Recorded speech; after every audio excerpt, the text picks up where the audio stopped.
Ils courent, les Français, par tous les temps, pluie, chaleur, vent et sur tous les terrains. Campagne, forêt et ville.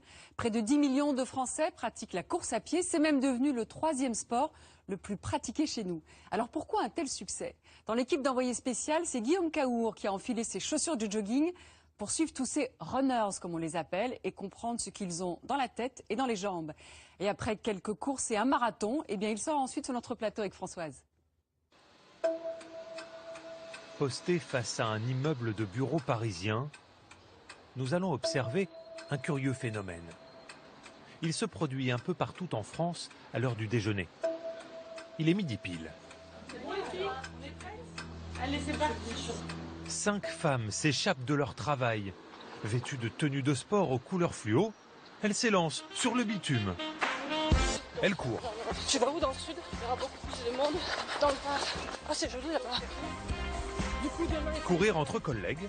Au début, Catherine a un peu hésité. La première fois de me dire aller courir avec mes collègues, ça m'a fait un peu bizarre.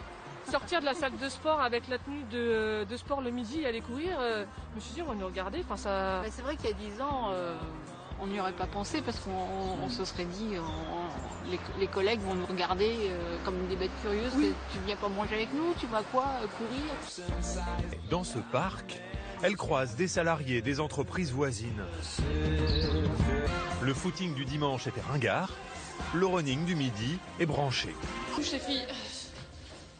En arrivant dans ce bureau il y a 1 an, Je suis prête. Catherine a eu le déclic de la course à pied grâce à ce vestiaire et à ses douches. Si j'avais pas les douches ici, enfin, au sein de l'entreprise, je pense que je ferais pas de sport. Parmi les nouveaux adeptes de la course, il y a beaucoup de femmes comme Catherine. Elle a un travail prenant dans la finance, 3 enfants, 2 heures de trajet par jour.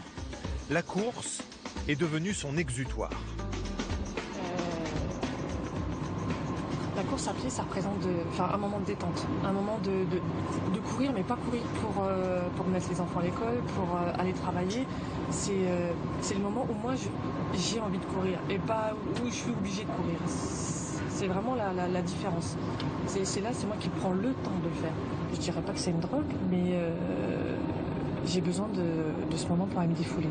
Si j'ai pas ça, ça fait comme un manque. Catherine et 10 millions de Français se sont-ils récemment convertis à la course à pied? Pourquoi ce sport est-il si addictif?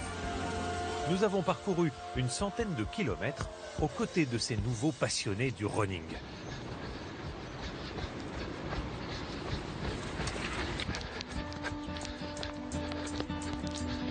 Trois fois par semaine, Johan vient se ressourcer en bord de Loire, près d'Orléans. À 30 ans, ce sport l'a aidé à surmonter une épreuve de la vie. En fait, c'est déception amoureuse, donc fin d'une liaison, donc, forcément on a besoin un petit peu de sortir, faire le point un petit peu, de relativiser les choses et on passe plus vite à autre chose après comme ça. La course à pied va être un petit peu curatif en fait, ouais. On se sent bien, on se ressent un peu sur soi-même, donc forcément on se dit on va y aller. C'est un peu dur quand on court, mais après ça ira mieux après, donc ça fait un petit peu un parallèle avec ce qui va se passer dans la vie. Bonsoir Guillaume. Bonsoir Françoise. Alors comme vous le dites à la fin de votre reportage, les courses traditionnelles, est-ce que c'est vraiment bon pour la santé? C'est la question que j'ai posée à un médecin, parce qu'on voit beaucoup de coureurs qui souffrent. Et alors le docteur en question était un petit peu gêné sur cette question, parce que à haute dose, comme certains le pratiquent, la course à pied, ça peut être très violent et susciter beaucoup de douleurs et des difficultés au niveau des articulations à long terme. Mais quand on regarde d'une manière globale, la course à pied, comme le sport, c'est bon pour la santé, c'est bon pour le cœur, c'est bon, ça permet de contribuer aussi à un meilleur vieillissement, ça réduit le risque de diabète, parfois de cancer. Et donc ce docteur me disait, dans 10 ans, ils vont venir nous voir, ils auront probablement mal partout, il faudra qu'on leur trouve un sport plus doux pour eux.